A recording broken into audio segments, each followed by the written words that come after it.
All right, so you're prepping for a Waste Management Supervisor interview. That's awesome. We're going to do a deep dive today into some common interview questions. So you can really nail this thing. We've got a whole bunch of resources from RoleCatcher for this one, including their career guide, an interview guide, and even some info on how AI can give you an extra edge. It's such a cool field. With the right prep, you'll be in a really good spot to land a great role. Absolutely. So let's sort of paint the picture here first. What does a waste management supervisor even do? They're kind of like the maestro of the waste world, right? Coordinating collection, recycling, disposal, all while making sure everything's up to code with environmental regulations. And they're leading their team too. Exactly. Making sure everything runs smoothly, efficiently, and of course, following all those rules and regulations. Yeah. Now, RoleCatcher highlights that it can be a pretty demanding job, working outdoors in all kinds of weather, but the impact you can have on the environment, plus the job stability and the salary potential, makes it a really attractive career path. Okay, so you ready to tackle some interview questions? Let's do it. All right.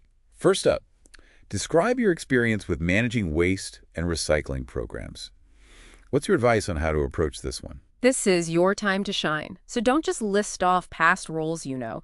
Really focus on the challenges you've faced and how you overcame them. Did you come up with any innovative solutions? Maybe you spearheaded a program that really reduced waste. Quantifiable achievements are key here. So instead of saying you improved recycling rates, tell them you implemented a program that boosted recycling by 15% within 6 months. You see, that kind of detail really makes an impact. Oh, for sure.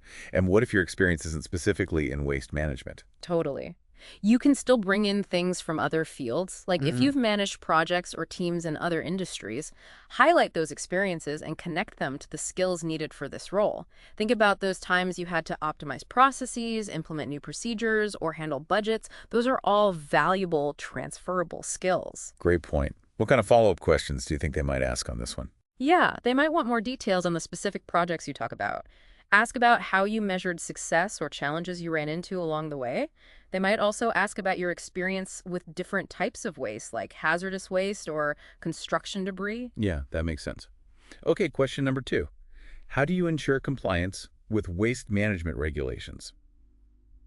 This one seems like it's all about being detail-oriented. Absolutely. Show them you understand how important it is to stay updated on regulations and that you have a system for making sure things are always compliant. Right. It's not enough to just say, I follow the rules. Right. Talk about how you stay informed, whether it's industry publications, maybe like Waste 360, or organizations like the National Waste and Recycling Association, and give specific examples of procedures you've put in place, like audits, training employees, keeping records. What about follow-up questions on this one? They might ask about your experience with certain regulations, like the RCRA, the Resource Conservation and Recovery Act. They could even throw a hypothetical at you, like, what if a regulation changes? How would you adapt your procedures? Okay, next question. How do you handle hazardous waste? This one sounds kind of intimidating. I know, right? But it's all about showing them, the proper handling, storage, and disposal stuff. Safety is like the #1 priority in this field. So definitely highlight any certifications you have. The Certified Hazardous Materials Manager, or CHMM, is a great one. And what if you're not CHMM certified? Even if you don't have that specific one, you can still talk about your dedication to safety and your understanding of the rules. Talk about training programs you've taken or how familiar you are with safety data sheets, the SDSs. Okay. Follow-ups on this one. I'd say they might ask about specific types of hazardous waste you've worked with, or maybe the exact safety protocols you follow. They could even give you a scenario, like a hazardous waste spill, and ask you to walk them through how you'd contain it and clean it up safely. Okay, on to question number 4. Describe your experience with waste reduction and sustainability initiatives. Cool. Here's where you can really show your passion, right? Yes. This one's all about your commitment to the environment. Share concrete examples of initiatives you've been a part of. Focus on tangible results. Did you reduce landfill waste? By how much? Did you implement a composting program? Remember those quantifiable achievements we were talking about? This is where they really come in handy. And if you're new to the field and don't have a ton of experience, Even then, you can still showcase your passion. Maybe you've been involved in community recycling programs, or you're up to date on the latest sustainability trends. Showing enthusiasm and a desire to make a difference goes a long way. for sure. What about potential follow-up questions on this one? They might ask you about new sustainability trends, like the circular economy or waste-to-energy technologies. They could also ask how you'd measure the success of a sustainability program. So be ready to talk about setting clear goals and tracking your progress. Makes sense. Okay, question number 5. This one's about time management, right? How do you prioritize waste management tasks? Yeah, time management is key for a supervisor. Yeah. So here's where you show off those organizational skills. Explain your system, whether it's a list, project management software, or even just a mental framework you use. And don't forget about delegating. A good supervisor knows how to effectively assign tasks to their team. Right. Showing you can handle a busy schedule and keep things running smoothly. What about follow-ups? They might ask about a time you juggled multiple priorities and how you decided what to focus on first. Maybe they'll give you a scenario where something unexpected happens and throws off your schedule. Then they'll ask how you'd adjust your priorities to deal with it. And it's not just about those interview questions, it's about understanding the whole waste management world. Right. And speaking of understanding, let's dive into RoleCatcher's career guide for a sec. Sounds good. What insights do we get from that? Well, they point out that this field is growing like crazy because there's such a huge demand for sustainable waste management practices. And that means tons of opportunity for moving up the career ladder. Wow, that's great to hear. So what areas of expertise would you say are particularly valuable for growth? RoleCatcher mentions a bunch of different paths you can take, like becoming a specialist in hazardous waste management, or diving deep into recycling processes, or even aiming for leadership positions in big organizations. Lots of options then. Yeah. What about certifications? Do they mention any specific ones that could give a candidate a boost? Yeah, they do. They point out a few key certifications that can make you more competitive. Things like the Certified Hazardous Materials Manager, the Certified Waste Management Professional, and the Certified Recycling Professional. So besides showing your experience and your passion during the interview, having those certifications can really set you apart. Makes sense. All right, let's get back to those interview questions for a minute. RoleCatcher has some real brain ticklers in here. You ready for another round? Oh yeah, bring it on. All right, picture this. You notice that recycling contamination rates have been going up in recent months. How would you address this issue? How do you even start with a question like that? Well, it's really testing your problem-solving skills and whether you take initiative. A good answer would show that you understand the reasons why recycling gets contaminated and that you're able to put practical solutions into place. Okay, so what kind of solutions are we talking about here? There are a few approaches you could highlight. First off, you've got to do a thorough waste audit.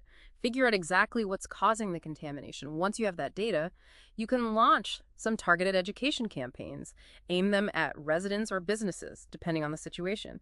Really stress the importance of sorting things correctly and what happens when things get contaminated. Education is key then. What else could you do? You could also look at how things are collected. Make it super easy for people to recycle the right way.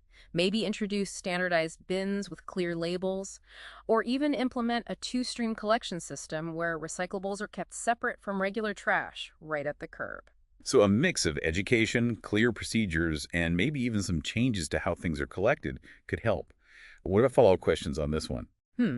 I think they might dig deeper into your solutions. Ask about the steps you'd take to actually make them happen, what resources you'd need, how you'd measure progress. They might also throw some potential challenges at you and see how you'd overcome them. Good point. All right, next question. This one's about leadership. How would you handle a situation where a member of your team is consistently failing to follow safety protocols? Oh yeah, that's a big one. They're trying to see how you handle tough situations and make sure everyone's working safely. So how do you approach this one? Show them that you don't mess around with safety and that you have a clear system for dealing with violations. Start by laying out the steps you'd take. First, I'd have a one-on-one conversation with the team member. Try to understand why they're not following the rules. Is it a lack of knowledge, carelessness, something else? You got to get to the root of the problem. Exactly. Once you understand the reason, you can reiterate how important those safety protocols are, maybe provide extra training or guidance. It's super important to document these conversations. For accountability. So communication, training, documentation. What if the behavior doesn't change? Well, then you've got to show you're willing to enforce consequences. Explain that you'd take disciplinary action according to company policy.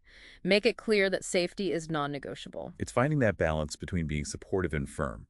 Follow-ups on this one. They might ask about creating a culture of safety, not just enforcing rules, but going beyond that. They could also give you a hypothetical safety violation and see how you'd respond. Okay, another scenario. You're tasked with developing a new composting program for your municipality. How would you approach this project? Sound like you need project management skills and composting expertise all rolled into one. You got it. This question is all about showing you can plan, organize, and execute a big project, and that you understand how it fits into waste management. Where do you even start with something like that? I'd say a systematic approach is key. Start by highlighting your knowledge of how composting programs work. Mention research you've done on successful programs in other cities. Maybe talk about attending industry conferences or getting advice from composting experts. That shows you've done your homework. Exactly. What's next? You need to figure out what your community needs. What kind of organic waste are they generating? What's the population density? Are there potential spots for a composting facility? This step shows you can analyze the situation and tailor your solution to that specific context. One size doesn't fit all. Nope. All right, what comes after that? Time to develop a detailed plan. Include timelines, budget stuff, staffing needs, and a strategy for getting the word out to the public. So you're showing them you can think through all the logistics. Right. And what about getting the community involved? No, that's super important. Emphasize how you'd involve stakeholders throughout the whole process. Maybe mention holding public meetings, doing surveys, or setting up advisory committees to get input from residents, businesses, and local officials. Collaboration is key. Definitely. Potential follow-up questions on this one.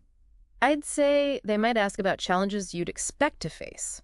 Things like funding, finding the right location, dealing with people who aren't on board with composting. They might also ask how you'd measure the success of the program, like what metrics you'd track, participation rates, compost quality, environmental impact, that kind of thing. Okay, now let's switch gears a bit and talk about technology. How is technology changing the waste management landscape? And how do you bring that up in an interview? Technology is changing everything, from using GPS and route optimization to plan the most efficient collection routes, to developing advanced recycling and treatment technologies. And RoleCatcher even talks about things like AI, automation, and robotics. How do you weave those into your answers? Show them you're aware of these trends and that you're excited about innovation. For example, you could mention how AI-powered sorting systems are making recycling more efficient and accurate, or how automated collection trucks are saving money and reducing emissions. So give specific examples. What about questions related to technology? They might ask about your experience with certain tools, like waste management software or data analytics platforms. They could also ask you to think about how technology might shape the future of waste management. Like a big picture question. Yep. And this is where RoleCatcher's AI can come in handy. How can candidates use that to prepare for those future-focused questions? It's a great point. RoleCatcher's AI can analyze job descriptions and highlight the skills and knowledge that are in high demand. That way you know where you might need to learn more. And you're ready for those questions about emerging trends and future challenges. That's like a roadmap for your career. Yeah. So we've talked about those tricky scenario questions. Now let's talk about career advancement more broadly. What are some things you can do to move up in this industry? RoleCatcher gives some good advice for aspiring leaders. Like we talked about before, specializing in a specific area is a good move, whether it's hazardous waste or recycling. And getting those certifications we mentioned can really boost your credentials. So expertise and credentials are important. Yes. What else do they recommend? They really stress the importance of continuous learning. Taking professional development courses, going to workshops and conferences, keeping up with the latest trends, technologies, and regulations. It's a dynamic field, so you got to stay on top of things. It shows you're committed to lifelong learning. Right. What about networking? Do they mention that? Absolutely. They say it's important to go to industry events, join professional organizations, connect with people on LinkedIn. Building relationships can open doors to new opportunities. You can find mentors, learn about industry trends, all sorts of things. So it's not just what you know, but who you know. That's right. What are some other ways to stand out from the crowd? RoleCatcher suggests putting together a portfolio of projects or initiatives you've led, document successful waste reduction programs, present research at conferences, even publish articles. It shows you're a thought leader and passionate about the field. That's impressive. And what about LinkedIn specifically? Keep your profile updated. Showcase your skills, experience, and accomplishments. Recruiters often look at LinkedIn first, so a strong presence there is super important. Makes sense. Okay, so we've covered a lot on career advancement. It's about building expertise, networking, and making sure people know what you've accomplished. It's all connected. Right. Back to the interview questions. RoleCatcher has some that really dig into your motivation. Oh, yeah. Ready for another round? Bring it on. Here's a classic. Why are you interested in a career in waste management? Seems simple, but it can actually be tough to answer.